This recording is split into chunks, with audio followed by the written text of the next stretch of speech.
ആലപ്പുഴയിൽ കഴിഞ്ഞ ദിവസം നടന്ന അതിദാരുണമായ വാഹനാപകടം. ദൗർഭാഗ്യവശാൽ ആ അപകടത്തിൽ ഉൾപ്പെട്ടിരിക്കുന്ന ഒരു KSRTC ബസ് ആയതുകൊണ്ട് തന്നെ ഈ അപകടത്തെ സംബന്ധിച്ച കാര്യങ്ങൾ നമുക്ക് പറയേണ്ടതായിട്ട് വരുന്നു.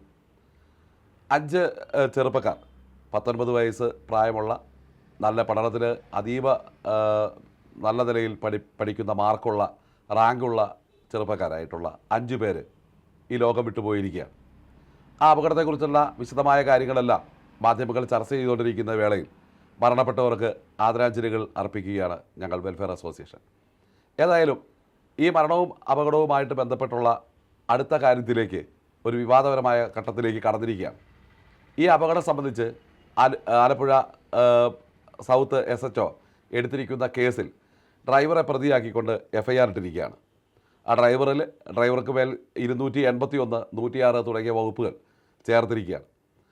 ഈ മാധ്യമങ്ങൾ മുഴുവനും അവിടുത്തെ CCTV ദൃശ്യങ്ങളും ദൃക്സാക്ഷികളും ഈ അപകടത്തിൽ പെട്ട KSRTC ബസ്സിലേക്ക് ടവേര വാഹനം സ്കിഡ് ചെയ്ത് വന്നിടിക്കുന്ന ഭാഗം നമ്മൾ CCTV കാണുന്നു. മറിച്ച് അവിടുത്തെ സാക്ഷി മൊഴികളുണ്ട്. ദൃശ്യങ്ങൾ വ്യക്തമായി ഇന്നതാണെന്നിരിക്കെ പോലീസിൻ്റെ ഭാഗത്തു നിന്ന് ഇത്തരമൊരു നീക്കമുണ്ടായിരിക്കുന്നത് ദൗർഭാഗ്യകരമായിട്ടാണ് കരുതാൻ സാധിക്കുന്നത്. ഇവിടെ വലിയ വാഹനത്തിൽ ചെറിയ വാഹനം ഇടിച്ചാൽ വലിയ വാഹനത്തിൻ്റെ ഡ്രൈവറെ പ്രതിയാക്കണം എന്ന് കാലങ്ങളായി തുടർന്നു വരുന്നൊരു കീഴ്വഴക്കം നിലവിലുണ്ടായിരുന്നൊരു സന്ദർഭത്തിലാണ് ബഹുമാനപ്പെട്ട TP Senkumar sir KSRTC MD ആയി വരുന്നത്. അദ്ദേഹം ഈ വിഷയത്തിൽ അടിയന്തരമായി ഇടപെടുകയും KSRTC ബസ്സുകൾ ഉൾപ്പെടുന്ന കേസുകളിൽ ഇത്തരം ചെറിയ വാഹനം വലിയ വാഹനത്തിൽ ഇടിച്ചു എന്ന് പറഞ്ഞ് KSRTCയെ പ്രതിയാക്കി, അല്ലെങ്കിൽ ഡ്രൈവറെയും വാഹനത്തെയും കസ്റ്റഡിയിലെടുക്കുന്ന പ്രതിയാക്കുന്ന നടപടിക്കെതിരായി ശക്തമായി നിലകൊള്ളുകയും സംസാരിക്കുകയും അത്തരത്തിലുള്ള കേസുകൾ ഒഴിവാക്കിയിട്ടുകയും ചെയ്തിരുന്നു. പിന്നീട് ശ്രീ ടോമിൻ തച്ചങ്കരി സാറ് അദ്ദേഹം വളരെ കർശനമായി അപകടമുണ്ടായത് ആരാണ് ഉണ്ടാക്കിയത് എന്ന് കൃത്യമായി നോക്കിയ ശേഷം മാത്രമേ ഈ വാഹനവുമായി ബന്ധപ്പെട്ട് ഈ കേസ് എടുക്കാവൂ എന്ന് വളരെ കൃത്യമായി പറഞ്ഞു. അപ്പോൾ ഇതിനിടയ്ക്കൊരു സംഭവം ഞാൻ ഓർക്കുന്നത്, കോട്ടയത്ത് ഒരു പോലീസ് ജീപ്പ് തന്നെ ഒരു KSRTC ബസ്സിന് തട്ടുകയും KSRTC ഡ്രൈവർക്കെതിരെ കേസെടുക്കുകയും, എന്നാൽ പിന്നീട് ഇതിൻ്റെ സത്യാവസ്ഥ തിരിച്ചറിഞ്ഞ് ആ പോലീസ് ജീപ്പിൻ്റെ ഡ്രൈവർക്കെതിരെ കേസ് വീണ്ടും എടുക്കുകയും ചെയ്യുന്ന സ്ഥിതിവിശേഷം ഉണ്ടായതായിട്ട് ഞാൻ ഓർക്കുകയാണ്. ഏതായാലും BNS ഭാരതീയ ന്യായ സംഹിത പ്രകാരം ഈ ഡ്രൈവർക്കെതിരെ എടുത്തിരിക്കുന്നത് 6 മാസത്തെ, അതായത് 6 മാസത്തെ തടവിനുള്ള ഒരു കുറ്റം, 281 അലക്ഷ്യമായി വാഹനം ഓടിക്കുന്നു. രണ്ടാമത് 106 മനഃപൂർവ്വമായി അപകടമുണ്ടാക്കി ജീവഹാനി വരത്തക്ക രീതിയിൽ ഓടിച്ചു എന്നുള്ളത് 5 വർഷം തടവ് കിട്ടാനുള്ള ശിക്ഷയുമായിട്ടാണ് ഇത് വന്നിരിക്കുന്നത്. KSRTC ഇത്രയും വലിയൊരു അപകടം നടന്നിട്ട് ബാക്കി എന്ത് കാര്യത്തിനും കൃത്യമായി വാതുറക്കുന്ന KSRTCയുടെ മേലാളന്മാർ, പ്രത്യേകിച്ച് CMD എന്തുകൊണ്ടാണ് മിണ്ടാത്തത്? ഇപ്പോൾ ഈ KSRTC ബസ് അപകടത്തിൽപ്പെട്ടിരിക്കുന്ന KSRTC ബസ്സിൻ്റെ ഡ്രൈവറുടെ കുറ്റമല്ല എന്ന് കേരളത്തിലെ മുഴുവൻ മാധ്യമങ്ങളും, ഒരു മാധ്യമം പോലും ഈ ഡ്രൈവറുടെ കുറ്റമാണെന്ന് പറഞ്ഞിട്ടില്ല.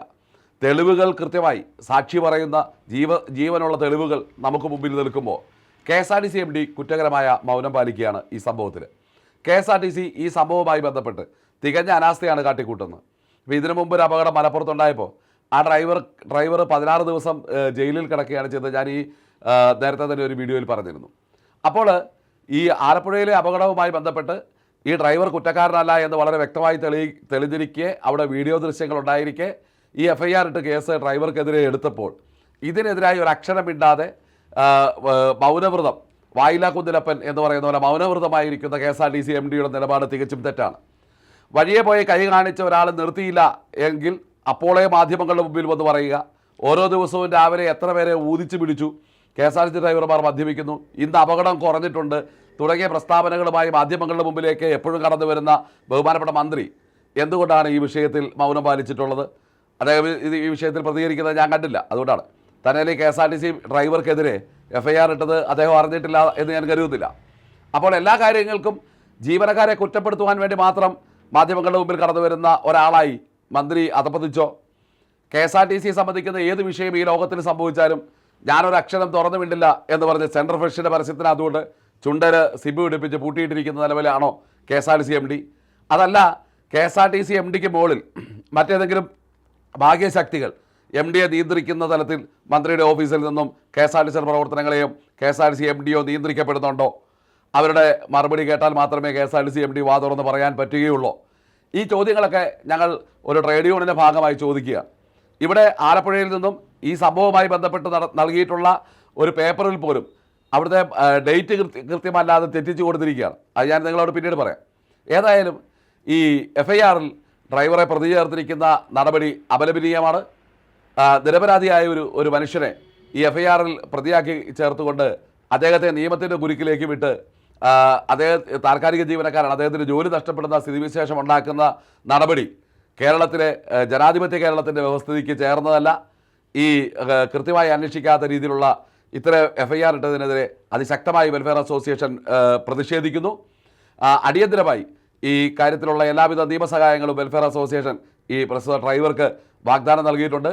അടിയന്തരമായി ഈ FIR റദ്ദ് ചെയ്യാൻ വേണ്ടി നിയമ നടപടികൾ സ്വീകരിക്കുന്നതിനകത്ത് മുന്നോട്ട് ഉള്ള പ്രവർത്തനം നടത്തുന്നതാണ്.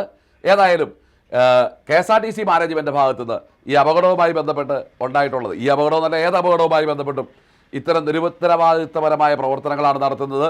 ഇനിയും വാതുറക്കാത്ത KSRTC MD എന്തെങ്കിലും ഈ സംഭവത്തിൽ ഒന്ന് മൊഴിയണം എന്ന് ഞങ്ങൾ അഭ്യർത്ഥിക്കുന്നു. നന്ദി.